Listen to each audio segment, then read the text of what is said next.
It was midday, and the sun hung high in the sky, relentless and scorching.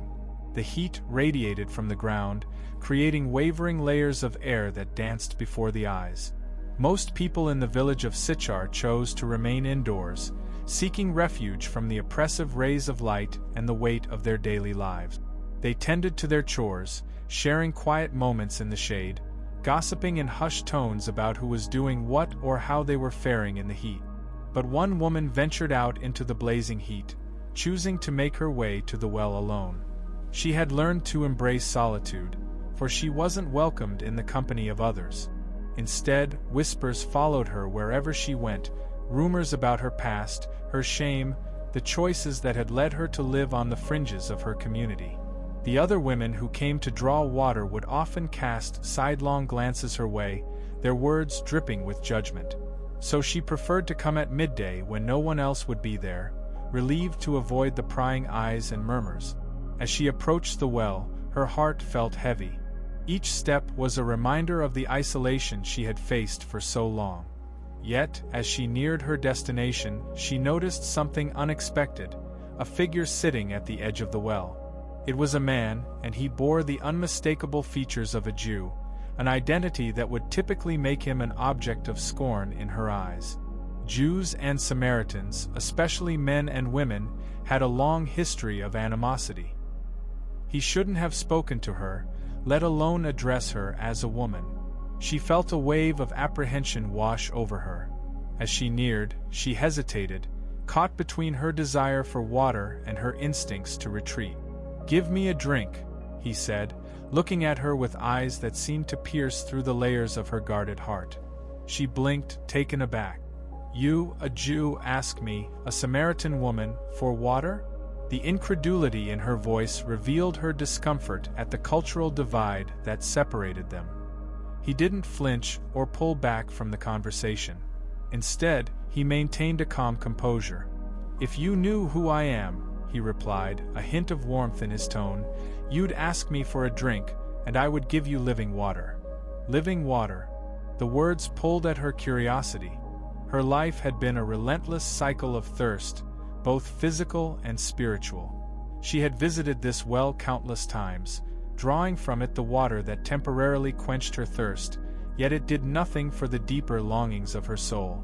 "Sir," she responded, still unsure of this Jewish man sitting before her, "you have nothing to draw with. Where do you get this living water?" Her confusion was palpable, but his words ignited a spark of hope buried deep within her. "Whoever drinks from this well will thirst again," he explained gently, "but whoever drinks the water I give them will never thirst." This was no ordinary promise. It beckoned to her heart, the very core of her being, inviting her to a fulfillment that had eluded her for so long. As she grappled with his words, he continued with an insight that would redefine her reality. "Go, call your husband," he said gently. Her heart sank. "I have no husband," she replied, her voice tinged with a mixture of shame and defensiveness. "I know," he said with a compassion that disarmed her completely. "You have had 5 husbands, and the man you live with now is not your husband." The atmosphere around them shifted, the silence thickening in an instant. She froze, her breath caught in her throat. Was it possible that he knew everything? Her past, her failures, her myriad of heartbreaks? The weight of shame threatened to smother her, yet she remained rooted to the spot. He didn't turn away. He didn't accuse or scorn. He stayed, present, attentive, and full of grace. Finally, a flicker of realization ignited within her. He wasn't like everyone else. He saw all of her. The hurts, the mistakes, the pain, and yet, he still offered her hope. "I know that the Messiah is coming," she ventured hesitantly, her voice trembling, overwhelmed by the magnitude of the moment. Jesus looked deeply into her eyes, a gentle affirmation breaking across his face. "I, the one speaking to you, am he." The declaration reverberated in her heart. Her jar hit the ground, forgotten in the wake of this monumental encounter. She realized she had completely lost track of why she had come to the well in the first place. Instead, she felt an insatiable rush of clarity and purpose. Without another thought, she turned and ran back to the village, the same village that had shunned her and ostracized her for her past.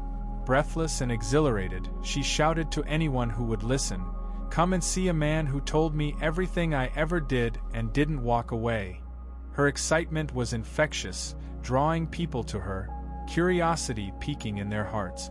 She had long been a source of shame within her community, but now her boldness was a powerful catalyst. When the broken become bold, the world listens. The townspeople flocked to her, drawn not only by her words but by the fire of transformation igniting within her. They followed her, eager to see the man who had changed everything. As they gathered around Jesus, the energy of hope surged through the group. She stood on the outskirts, watching, her heart swelling with anticipation and joy. She had come to the well to hide from her shame, but she left that day carrying an entirely different weight, a burden of purpose, filled with truth and a brand new beginning. While they engaged with Jesus, she listened as lives were touched, hearts transformed, and the sense of community began to reshape. The once disregarded woman had become a vessel of the extraordinary, sharing her encounter with the one who offered living water, a fountain that would never run dry. She experienced a new identity, not merely a stigma from her past but a beloved daughter of the Most High, imbued with purpose and worth. As the days turned into weeks, the villagers who had once looked down on her began to see her differently. She was no longer just the Samaritan woman with a troubled past. She was a messenger of hope. They approached her with respect and curiosity, asking questions and seeking guidance. She shared her story, the moments of shame and redemption, showing them the power of Jesus' love and compassion. Her transformation was profound.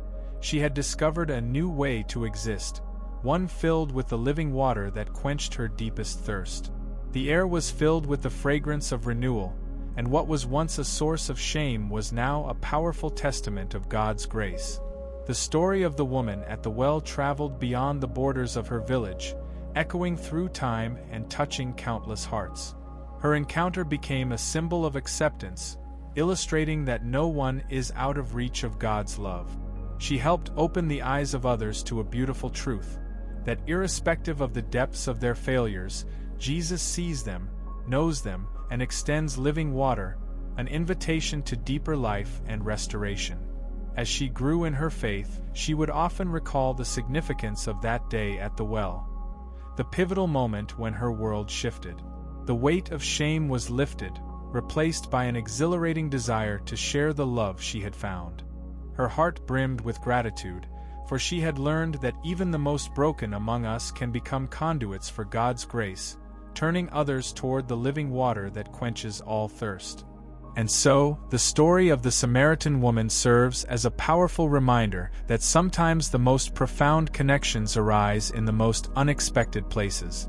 With vulnerable honesty, she embraced her identity in Christ, shining brightly as a beacon of hope for the weary and the wandering. In a world thirsting for truth, purpose, and acceptance, her voice became an instrument of change, a call to everyone to come and partake in the living water that flows freely for all who seek it.